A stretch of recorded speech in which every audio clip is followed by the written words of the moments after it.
lovely organ music. Welcome to this episode of the Comical Heathen. We always start with that music, and I don't usually comment on it right at the top of the show, but I will say we use this Bach organ music for our intro, and that is being played by my friend Mark Bell on the famous Skinner organ on the campus of Lake Erie College out in Paynesville, Ohio.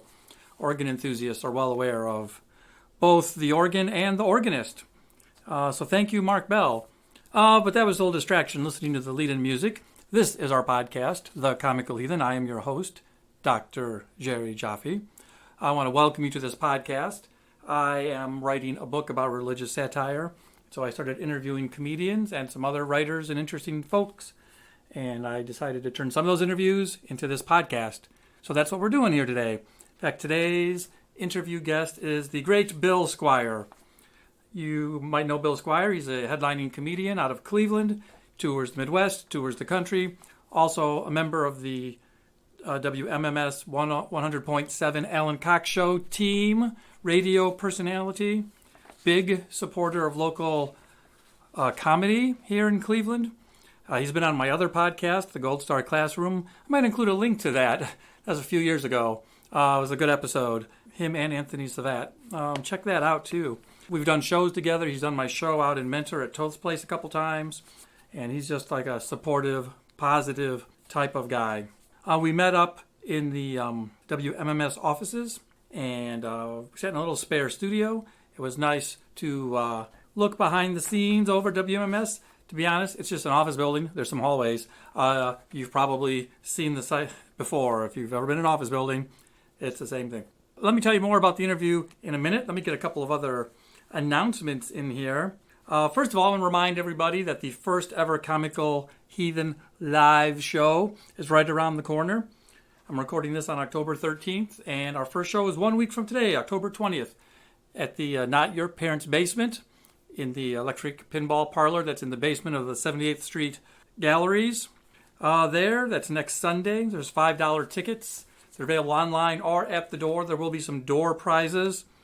I got my friend John Hensler opening for me. It'll be a show of all satire. So please come on out and support that. And I'll also just add in that my plan with this show is to take it on the road. I'm looking at venues in Columbus and Toledo right now, Cincinnati for sure. So it's going to be on the road in 2020. And as part of that, I have already added a second show. I'm going to do it several times in Cleveland as part of launching it, getting my material together and tight. So the next one after October 20th is going to be on December 8th. Same venue. December is a month of holidays. I'm going to call this the holiday edition. Give you a little teaser. The December 8th show is going to include my breakdown of the song Winter Wonderland. And we'll have some holiday-themed activities as well. Hey, so that is the Comical Heathen live show is launching October 20th. We're looking forward to that. So I'm recording on October 13th, which is a strangely important day in the Jaffe household. It is Gotcha Day for our rabbit, Kelvin. My wife and I keep two Holland Lops, Kelvin and Newton. They're sort of the unofficial mascots of the show. And today, October 13th, is actually the anniversary of the day we adopted Kelvin. We went, picked him up, took him home. It's like his adoption day. My wife keeps calling it Gotcha Day. She's been going on and on about Gotcha Day for the past couple of weeks. That's what she does. I asked her if tomorrow we're going to have a 364-day countdown to Kelvin's third Gotcha Day. And she said, of course not. In 6 weeks from now is Newton's Gotcha Day. So we all have that to look forward to. Look for cute photos of Kelvin and Newton on the Facebook page and so on that goes with this podcast. Hey, that's a little update about what's going on with our rabbits. I want to say one of the side effects of keeping rabbits as a pet is that we line their cages with newspapers. It's kind of ironically, I've started reading headlines again. Sometimes headlines pop out at me. I'll tell you about a headline that popped out at me from the bottom of the rabbit cage this week. It's popped out because I saw the words demon possessed. Demon possessed caught my eye because, it's October, that's Halloween. I thought there might be a Linda Blair Film Festival coming on. Sadly, no. Instead, there was a headline saying that old TV preacher, Jim Bakker, recently called the left, the American political left, demon-possessed. They say possession is 9/10 of the law. Of course, the people who say that are usually the ones that have 9/10 of the stuff. What about demonic possession? What about Jim Bakker? Do you remember Jim Bakker? He was that televangelist that years ago became notorious because he drugged his 21-year-old secretary, Jessica Hahn, and then raped her with his TV co-host, then paid her to keep quiet with money from their ministry. Turns out they were keeping 2 sets of books, mafia style. He wound up going to prison over all of this. If you don't know who Jim Bakker is, you can look up this made-for-TV movie from 1990. And the role of Jim Bakker is played by, Kevin Spacey. I mean, he's one of those actors that really gets into character. I mean, I've heard of method acting, but this is just ridiculous. So Baker's back in the news. He's back with a show. You see him on the YouTubes and all of that, calling people disagree with demon-possessed. That is the worst ad hominem attack since Trump's last debate against anyone. And never mind proof. How do you prove that your political opponent is demon-possessed? How does Political Fact check that? Our staff rates that claim as pants on hellfire. Baker is evoking demons in a political debate, but somehow it's the left who are too extreme. Even the Ayatollah was like, sure, theocracy, but come on, bro. Now, we must admit Baker is an expert on being possessed. His whole body was once possessed by the little demon between his legs, causing him to drug and rape his secretary until he had the demon exorcised all over his secretary. So somehow he's the moral light we should be following.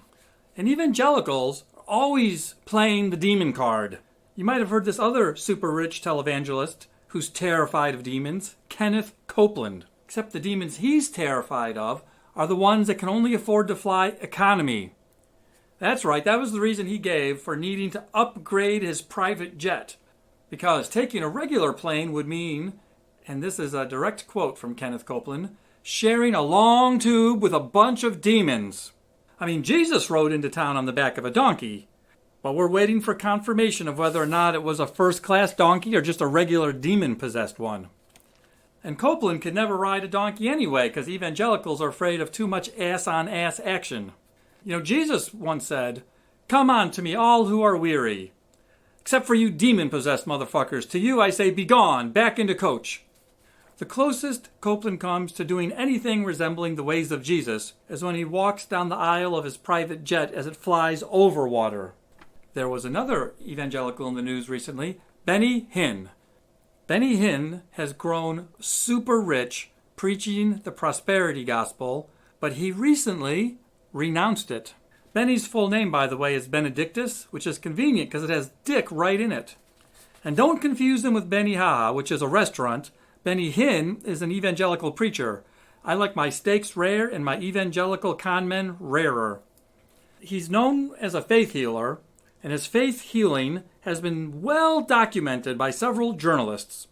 And by well documented, I mean totally busted as fraudulent. Faith healing is worse than a placebo. It's less effective, a lot more expensive, and preys on people's fears. Going to a faith healer is like going on a roller coaster to cure your nausea. Just because you have faith that it'll work doesn't change the fact that you paid $75 entrance fee and that your shirt is covered in vomit. But last month, Benny Hinn was in the news. He claims that he's changed his mind. The jerk didn't even weep or beg forgiveness. He was just like, remember how for decades I got super rich by convincing you to give me some more money than you could afford because you were desperate? Yeah, well, I'm all set now, so never mind. That wasn't a direct quote. That was me paraphrasing.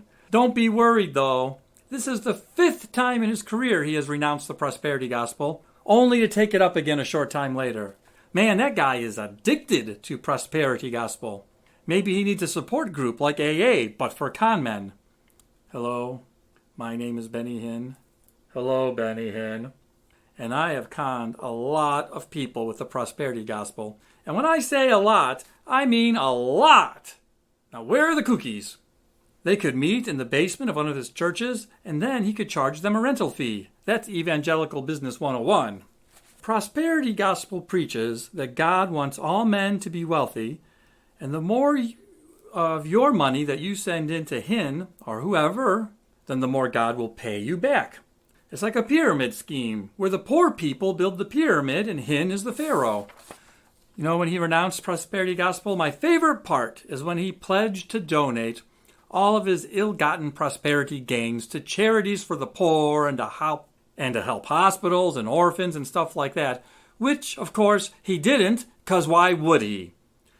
Just because he says he, quote, adjusted his theology, doesn't mean he's fucking stupid. And after that, he proceeded to chase around two scantily clad buxom blondes in bikinis. There was some dude in a gorilla suit and a 90-year-old bellhop for some reason, as yakety sax played in the background.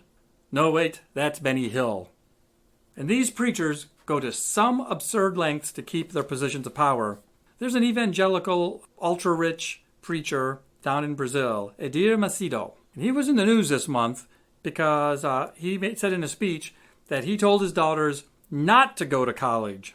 Since 1977, this guy has raked in $1 billion, billion with a B for his BS. And with that kind of prosperity, his daughters wouldn't even need any student loans. His reasoning is that if his daughters had too much education, they couldn't be properly submissive to their husbands. They might accidentally read a book by Charles Darwin or Christopher Hitchens, watch a porno in their dorm room, go streaking with their sorority sisters, and end up quitting the church and voting for Bernie Sanders. It may sound like that Macedo is afraid of intelligent women like some men fear spiders, but hey, cut the guy some slack. He's just trying to prepare his daughters for a happy and successful marriage in the 1800s. Both of my daughters graduated from college, and I feel like going to college prepared them for a successful marriage, not to any 18th century evangelical dickheads whose marriage advice comes from a book that calls a divorced woman who remarries an adulteress, but in the same book says a woman who has 4 children is a virgin. I'm not taking marriage advice from a book that says pi equals 3. Yeesh, God, learn how to calculate the area of a circle before butting in.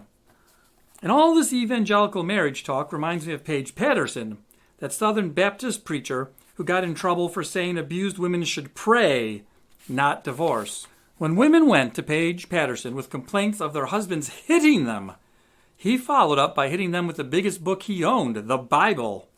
Patterson was fired from his position for telling women with stories of domestic abuse to pray. Now that he's unemployed, I wonder if he's praying for a new job, or if he does something for himself, like send out resumes, go to job interviews, check the newspapers, Indeed.com, LinkedIn. I bet he's not just praying, the idiot. And hey, evangelicals have a higher than average divorce rate, and they also have a higher than average rate of voting for Trump. So maybe making good decisions just isn't their thing. And by the way, going to college also prepared my daughters for not marriage, since who gives a fuck? This isn't the 1800s, and not everyone has to get married. I don't care if they get married, don't get married, gay, straight, go to church, become an atheist, as long as I personally don't have to pay for anything. My promise to you is that if I ever have the chance to fly first class, I will do something nice for you, like shake your hand. But no way I'm riding in coach. Not with all those demons and stuff. I mean, I won't ask any people to get out their checkbooks for any invisible products like faith healing or prosperity gospel or the keys to heaven or anything like that. But if you're interested in buying some of my merchandise, I'll be at the back of the club after the show. I sell shot glasses and CDs, and I have a t-shirt. But hey, those are real products, not invisible products. I take cash only, no checks. Sorry about that. Hey, I got to do something. These student loans ain't going to pay for themselves. And listen, I'm not trying to ruin anybody else's good time. It's not about your dogma. It's my karma. And that's what I found at the bottom of the rabbit cage today. So let's segue our attention over to my interview with Bill Squire. I'll just give you a little teaser. We talked about his religious upbringing. If you didn't know, he was raised a Mormon, and he actually did a missionary work in the Philippines. Sort of. He'll explain that himself. He gives his take on the new Dave Chappelle special. Hey, so those are some of the things that we talk about. He gives his advice to young comedians who want to try satire. Well, hey, let's get into it. So coming up next, my interview with Bill Squire. This is your host, Dr. Jerry Jaffe, and I'm really thrilled right now to be sitting with Cleveland comedian, headliner, and co-host of the Alan Cox Show on WMMS 100.7, Bill Squire. Hi, thanks for having me. Oh, thanks for doing this with me, Bill. I'm currently writing a book about religious satire, so I've been going around interviewing comedians and other interesting people. Let me ask a couple questions about you, Bill, for people listening who are just being introduced to you. When did you start doing comedy? I started doing comedy in 2004. It was May of 2004. And just started doing stand-up, and it was actually my transition from being, in a religious upbringing to being, more the person who I am now was directly related to me doing comedy. Okay, so that was an important moment for you. Yeah, very, very big moment. Leading up to that moment, was there any thought process? Like, what motivated you to start it or try it? I always was just a big comedy fan. Like, I always sought out whatever was funny. Like, I thought laughing at things was the best way to deal with anything. So growing up, I watched The Simpsons, which has a bit of religious satire in it. Yeah. Oh, very satiric. So very, very, very big into comedy, and just liked making people laugh. Like that. That was the one thing that gave me the most value as a person, and I could do it in pretty much any setting. So comedy was a pretty natural choice for me. So you just mentioned that you came from somewhat of a religious background? A very religious background. I was raised Mormon, so I started comedy right after I was excommunicated from the Mormon church. So you've been actually excommunicated? Yes. It's like a formal thing that happens? Yes. Okay. If I may ask, what led to your excommunication? I was a missionary in the Philippines for the Church of Jesus Christ of Latter-day Saints, and I started to break some of the rules, including having sex before marriage, which you're not supposed to do that as a Mormon anyway, but it's a real bad thing to do when you're a Mormon missionary. And you were in the Philippines. Yes. I was not a Mormon missionary, but I lived in Japan for 4 years. And the train station near my house always had like 3 or 4 young adults, nicely dressed Americans who were Mormons, missionaries doing their service, that sounds I guess. Right. Yeah, they're in every country. It is I think it was for a while the fastest growing religion because they're always proselytizing. Sure. I don't know if it's still that because the internet's really done a number on a lot of their beliefs. Sure. Because they were able to be like, well, here's the facts of the situation, and then they go, oh well, that's a real bummer. A couple of times just going to the train station because those young men were very friendly. Of course. Yeah. We would chat, and I'm sure they were trying to get me interested. Yeah, of course. But just being friendly and chatting. You'll know what I'm going to say, but I would say something like, hey, after work, we're all going out for drinks, or hey, you want to get together and play card? Yeah. And it was always no. Like, there was no invitation they would accept. No, because they're there to do one thing, and that's, work and do that. So, there's no drinking, there's no fraternizing, like, with people. Like, it's just pretty, like, it's a soft sell. Yes. But it's consistent in that, there's a lot, and so me being I was kind of like the ringleader, and I've talked about this in other podcasts and in my stand-up about how I kind of was like this ringleader of all these bad, disobedient missionaries, and it was pretty wild, and they actually had to change some rules because of me. Oh, well, congratulations. Yeah, I appreciate changing the world for the better. Yeah, that's my greatest legacy, I think. I'm just imagining like 100 years from now, some historian of the Mormon church has to write a chapter about all the rules that were changed. That'd be great. The Bill Squire chapter of the history of the Mormon church. That would take a whole lot more, but I'm not that involved with it anymore. Okay, well, sure. Well, I mean, now what you're involved in is stand-up comedy and a radio personality. In your stand-up comedy of 2019, does satire or religious satire play a role in what you do? Oh yeah, I still because this has influenced me to who I am to this day, and it's not always as pointed at Mormonism, right? But I try to talk about beliefs in general, sure, and how the hypocrisy that goes along with a lot of religions and so-called Christians that they're trying to be like Jesus, but are some of the most hateful, bigoted people that are out there. So that's definitely worth satire. And then you just have people that are almost beyond satire because they're living in such a way that is like it's a stereotype like the Joel Osteens and Yes. the mega church guys that are flying around in these private jets. I'm like, well, the Lord wanted me to have these jets. I know you're Yes. having a hard time with money, but the Lord has blessed me. Yes. And just, appreciate that he's caring for me. Yeah. And that stuff is hard to even make fun of it. It's hard to make it funnier than what they're already doing. Sure. Like you use the word hypocrisy. Yeah. Like hypocrisy is often a target for satire. Yeah. Sometimes... And especially religious satire, yes. because there's so much do as I say, not as I do. Correct. I think you've always been supportive of local comedy. That's like part of your mission. So I just wonder if you were at an open mic or with some younger comics and they asked you for advice about satire or should they talk about religion, what kind of advice would you give someone who wanted to try to do satire? I think if you're going to try and do satire, especially about religion, you have to find, like, does it come from a place of hate or is it coming from a place of, just trying to understand? Like, what's your end goal with it? Right. Are you just trying to say they're stupid? That's not going to be the funniest thing. Right. So I think, there's a way to satire and still be somewhat respectful because these are, like, beliefs that people hold that hold dear to their heart.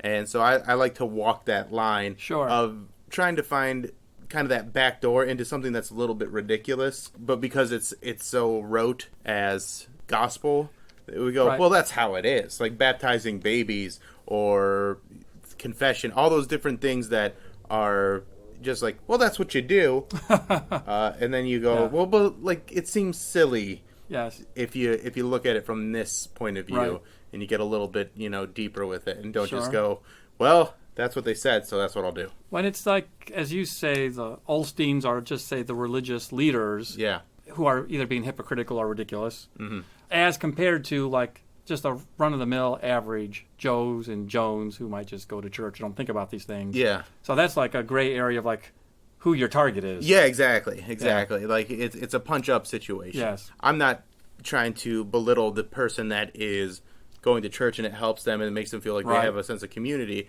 I understand that aspect of religion. What I don't understand is giving someone that's a multi-millionaire more money to tell you that you're going to heaven. Yes. Like that I find very just pretty gross. A few years ago I went to the Creation Museum down by Cincinnati. Oh yeah. And I was posting pictures on Facebook. Yeah. And my pictures were all comedic, let's just say. Yeah. But I didn't post anything that like pointed at a person and said, look at these rubes. I'd like point at a display and go, like, look how ridiculous this claim is. Yeah. And I had a couple of people, getting friends who were just being friendly, but who said I was making fun of the people there. Yeah. And again, that's why I meant it's a gray area. Like it wasn't my intention to make fun of the people there. And that's the one thing that you're going to run into with religious satire is people are just so on edge, and a lot of people are very insecure about their beliefs. Right. Because that those questions that you might, whatever you might expose through your satire, might really open something up in them and go, oh man, they're making a good point, but I don't want them to be right, so I gotta, kind of punch back in a way. I just posted a video of a preacher that's speaking in tongues. Sure.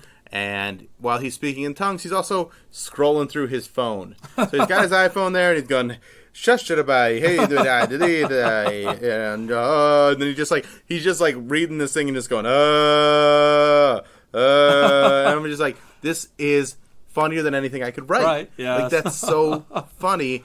And I post it and say, look at this guy that's just, he's probably making six figures off of his, whatever he's doing. Yeah. He didn't look like he was a poor guy, and he's just and that there's even, my friend was telling me about a Instagram account that it's Soul Sneakers or something like that, and it shows what preachers are paying for their clothes.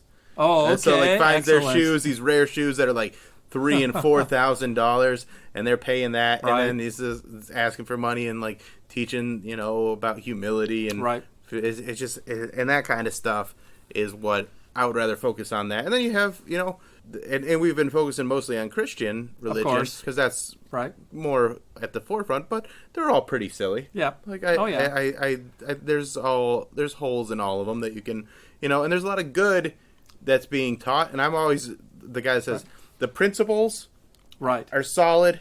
I don't need the rest of it. I can hear a parable, a fable, and understand how to be a good person. My eternal reward is not based on what old book I hold. There's a Japanese Buddhist shrine that recently, like in the past year, unveiled a $1 million android that like recites parts of like Buddhist wisdom, and it's supposed to represent a specific God that teaches compassion. Yeah.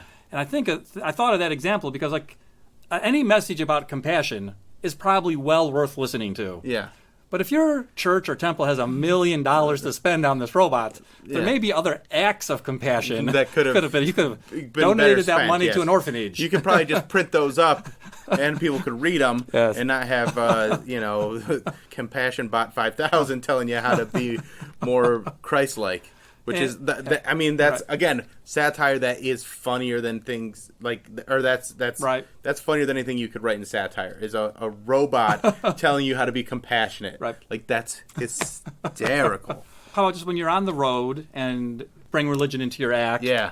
The cliche is that you have to be worried about dividing or offending the audience. Has that been your experience? No, I think it's all the approach you take. And I always like to take the approach of I disarm them with my own experience. Right. So I'll talk about the Philippines and stuff like that, and use that as a backdoor way of getting them in the right frame of mind to be like, yeah, that's pretty silly. And then I'll be like, well, here's some other silly examples of religion and the beliefs, and again, I'm attacking the dogma, not the principles. Right. So that's what I'm, these things that should be questioned that haven't. But again, if you believe these things and it's making you a better person, that's the goal. Right. That's okay. But when you are putting the cross or the whatever part of your religion before the actual teachings, then the crux of most religion is be a good person. Right. And when you put in other things in front of the be a good person part, that's when I got a problem. And that's what I try to, attack. So you're also a member of a popular radio show here in Cleveland, Alan Cox Show. Yes. Of course, we can't speak for all the rest of the team, but sometimes I've heard, just as a listener, religion will come up. There could be a story, there could be a caller, there could be something on someone's mind on the team. How does you handle the topic of religion on the radio show? I try to do it in the same manner. In that situation, having someone else to defend it, I can kind of go at them a little bit more. So if it's Mary or Pound Cake and they're talking about how they believe these things, and then I can cite specific moments in their life that makes them hypocritical or just not actually digging to have understanding, and they're just relying on faith for no reason. Sure. Which that's I can come at them a little harder. Sure. And again. And sometimes it can be perceived as bullying or being over the, but it's one of those things that it has done such a number on my life. It's put me on this path where I had to really separate what was meant to hold you down and what was actually meant to make you a better person. Right. So I hope that I can do that for someone else. That I can help someone else say, okay, I get what he's saying. I don't want to continue to be this doormat of a person in the name of the Lord. What about callers as opposed to teammates? Sometimes I know you get callers. Callers always are a little more prickly. Sure. Yeah, there's a lot of people that, because you never know who's listening, and someone that is, a devout, set in stone, and those are, they're kind of fun to mess with. Sure. So it's more about messing with them, showing everybody else, like, hey, see, here's a Christian that's calling to tell me I'm stupid, and they'll use words that aren't always the most Christ-like. As either a comedian or a comedy fan, who do you think does satire well right now? Like, who out there in the comedy world? I think Dave Chappelle is still the best. Okay. I think with what he did in his new special, where instead of trying to walk a line, he just jumped over it and said, "I'm over here. If you want to hear these things, you can." And I think people are perceiving that more. Like, as someone that's been doing comedy for 15 years and made comedy a very big part of my life, I understand that he wasn't doing that in any other way than, you told me I can't, so I'm going to. Right. Like, and that's the defiance that you have. And then you have the best satire, especially when it comes to religion right now, is The Righteous Gemstones on HBO, which is a very funny show. And they're one of those rich mega church families, and they are, checking all the stereotype boxes on there, and it's very entertaining. The premise of the book I'm writing, that after September 11th, some comedians and comedy writers made religious satire like a priority, like as almost a response to September 11th. Mm-hmm. And then that's what I'm somewhat investigating. September 11th. 2001. Okay. There's more than one. You're correct. I just want to be sure. My son's friend's birthday's on September 11th. So you have to be careful what you're right, you have to phrase it. So the tragic events of September 11th, which may or may not have been religiously motivated. Yeah. I'm investigating whether or not some comedians have used satire to push back against those. Oh, I absolutely believe that. There's some that did it in a very brilliant way, and then some that did it in a way that just, you have Jeff Dunham doing Ahmed the Dead Terrorist. Sure. Like, that's probably, it's still satire. I don't think he means it, but it is like putting every Muslim into a box of, if you're Muslim, you're terrorist. And that's not the most effective way to do things. I've never seen one routine make me change my mind about a comedian more than that one. Yeah. Because his other characters, which he's pretty funny, and he has his brand and his it's silly. And again, it's one of those things where I don't think he means it in the most mean-spirited way. He doesn't mean it in a mean-spirited way. Right. It's just something that he's like, I got all these jokes that I want to put out there. Yep. And I know my audience is going to respond to them. Yep. And it's just not, but they're so densely focused on that. And, it is what it is. Sure. Because they like any religion, Christians have been a little bit terrorists at times too. And but that to just put them together in that one Venn diagram and make it a circle rather than like there are Muslims, there are terrorists. Sometimes there's Muslims that are terrorists. Like he just pushed it all together and be like Muslims equals terrorists. If that's a example, but an inelegant one. Yeah. You said there were some you thought did it well. Give me at least one comedian you think had a comedic. A strong comedic response. I think John Mulaney does a great job where he talks about religion. Tom Papa does a great bit about taking his daughter to church. Okay. And it's talking about just how it was so ingrained in him as a child that him taking his daughter who's about 10 years old and her seeing what a weird ritual this is and seeing it from her point of view, it's one of the funniest stories, and he does a great job of satirizing all the different elements of going to like a Catholic mass. So I would put that up there. And before, as we creep towards an ending, I always like to just make a little space near the end. Is there anything else about satire that you'd like to say that we haven't covered? Just anything that's important, or advice, or observation? No, I think I said it all. Yeah, you said. I think I summed up satire. Yeah. Like there's we're all done. That's now. it. Done. Yeah. Yep. Problem solved. Yep. Write your book. We're recording this interview in early October 2019. How about any upcoming gigs rest of the year? November, December? I have a show in November in Lorraine at Uniontown Provisions. You can go to BillSquire.com for that and any other upcoming dates that I have. And then Instagram at Bill Squire. I'll put links for both of those in the description of this podcast so people can find it easily. All right. Thank you very much, Bill. I really appreciate it. Well, there you go. Thank you, Bill. Thank you for listening to that, you guys. We only had a little bit of time because he had to get ready for his show. And when that conversation started, I felt a little rushed. Like I wanted to, do a good job, and I was conscious of time. But we got in the middle of it. I felt really good. We were having a real comedian's conversation. I love that, according to Bill anyway, they had to change some of the rules for the missionaries. I look forward to that book. Not the Book of Mormon. That's a famous Broadway show, but some book about Mormons that historians will write, and they'll have to explain the Bill Squire effect. And I liked his ideas about disarming them, and about how if your religion makes you a good person, then you should keep doing it, but you don't need an ancient book or anything in between you and being a good person. And I really enjoyed that conversation. I hope you did too. Hey, thanks for listening. We are the Comical Heathen. We have a Facebook page. Please like this podcast. Please share it. We're trying to share it with people. It's a free podcast. There's no sponsors. There's no cost.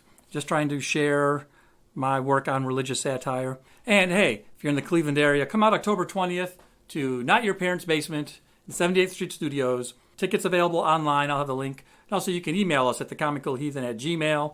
Hey, if you come across any interesting or absurd articles about religion in your newspaper or online, forward them to me. Just remains for me to throw out a few thank yous.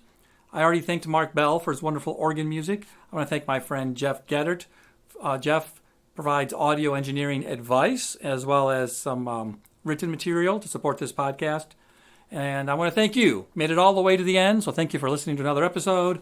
I'm your host, Dr. Jerry Jaffe.